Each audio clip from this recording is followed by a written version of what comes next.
So today's project is going to be to make a patchworked coaster. We have these all over our house. They're a great use for if you have leftover bits of a 5-inch charm pack, or you have some pieces, maybe you gave somebody a quilt or you've made some placemats for somebody and you have some extra pieces, you can make coordinating coasters. This is a quick and easy way to make some gifty coasters in, an hour or two. Here we go. First thing we're going to do is you have 1, 2, 3, 4, 5 squares and a piece of single-sided fusible fleece. So you can choose whichever pattern, however you want to mix these up. I'm going to take my fleece and put it on the back side of one of my floral prints. I have cut my fleece a 1/2 inch smaller than my backing piece is because it makes less bulk when you have to turn this all right way out. I'm going to take this to my iron and I'm going to fuse the fleece to my backing piece. So here's a couple of tips of using fusible fleece. The bumpy side is the glue, so you want the bumpy side down on the back side of whatever you're fusing it to. No steam for this part yet. We're gonna iron it from the fusible fleece side first, just enough to get it where you want it. Then flip it over and iron it from the fabric side. The reason I do that is because the glue is next to the fabric, and the fabric is gonna conduct the heat better than the fleece is, because this is cotton and the fleece is polyester. So you just press this until it gets good and hot. And when you feel the cotton, you won't feel the bumps anymore. When you don't feel the bumps anymore, you know that all the glue is melted. So now what we're doing is we're taking our 4 squares, we've already pressed a few, we're taking our 4 squares and we're gonna fold these in half. I like to spray them with a little bit of flatter. This is a starch alternative that will give you a nice crisp fold. So spray it first, fold it in half, and then press it, because what you want is a really crisp fold right here. So we're just going to take all 4 of our other pieces, press them in half. We've got our piece that has our fusible fleece already on it. We're going to fold that over. If you want to get kind of fancy, you could quilt this if you wanted to. You don't really need to though, because this isn't that big. This is the most difficult part of this process, and it's not very hard.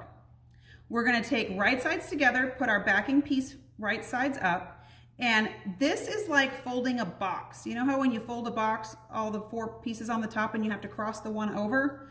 That's how this is. So I'm just going to take and lay my pieces in a circle. You want the fold toward the middle and the raw edges toward the raw edge. So when I put this last one on, we have covered this one, right? We see all of this and we can't see any of this one. So if we pick this up and fold it back and then put this one down underneath it, like folding the box top, now you see all 4 fabrics. Pretty groovy, right? This is a really good time to use some clover clips. Clover clips have a flat side on the back and a curved side on the top. I like to use them with the flat side down because then they go into my machine kind of flat. I'm going to put a clip over each space where they fold. The reason I'm going to do this is because now I've done all this groovy folding technique and I'm going to take it to my machine and I don't want it to wiggle. Okay? So now we're going to go to our machine and we're going to sew this. Good. So a couple of tips on sewing these as quick as possible. I don't start on the corner, and I'll show you why when we get to the corner. I use the pivot function on my machine. If you don't have that, then you'll just need to lift the foot up and down. I usually drop the needle and then I pull out my first clip because I don't want it to wiggle as I'm maneuvering this. I'm using a 1/4 inch seam foot and I'm just going to stitch until I get a 1/4 inch away from the end. If you're using a 1/4 inch piecing foot, there is a reference line on the foot that will tell you when you're a 1/4 inch away. Since my foot pivots or hovers, I can pivot it and turn it and go back around the next corner. Once I get close enough that I can pull the clip out, pull the clips out, and do that with all 4 corners.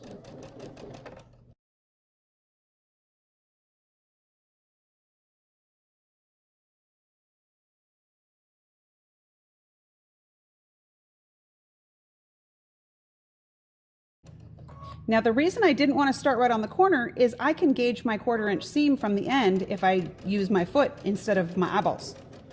I'm going to back stitch when I get to the end. Take this out of the machine.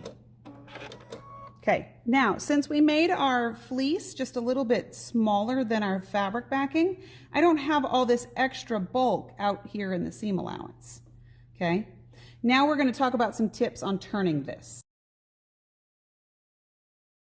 So now what we want to do is we want to get rid of the bulk in the corners over here. We're just going to take some scissors and I'm going to trim away about half of that corner. You don't want to get too close there because then your seam allowance is kind of degraded. We're going to trim away about half of these points on all 4 corners. Got some great quilters confetti that way. Then we're going to turn this right way out. My favorite way of turning things is to use the hemostat. We're going to open it up and take it and stick it in the corner over here. I use my fingernail to get the fabric inside the hemostat, and then I close it. Hear it click? Probably not. It'll lock it. Then you can pull this right way out.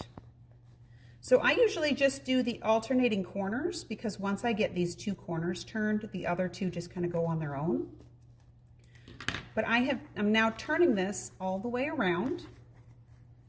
Next, my favorite turning tool is the R&K turning tool. It's metal, it's got a ballpoint tip, which means I can forcefully push this corner in without poking through it. So I'm just going to turn all 4 of these corners out like this.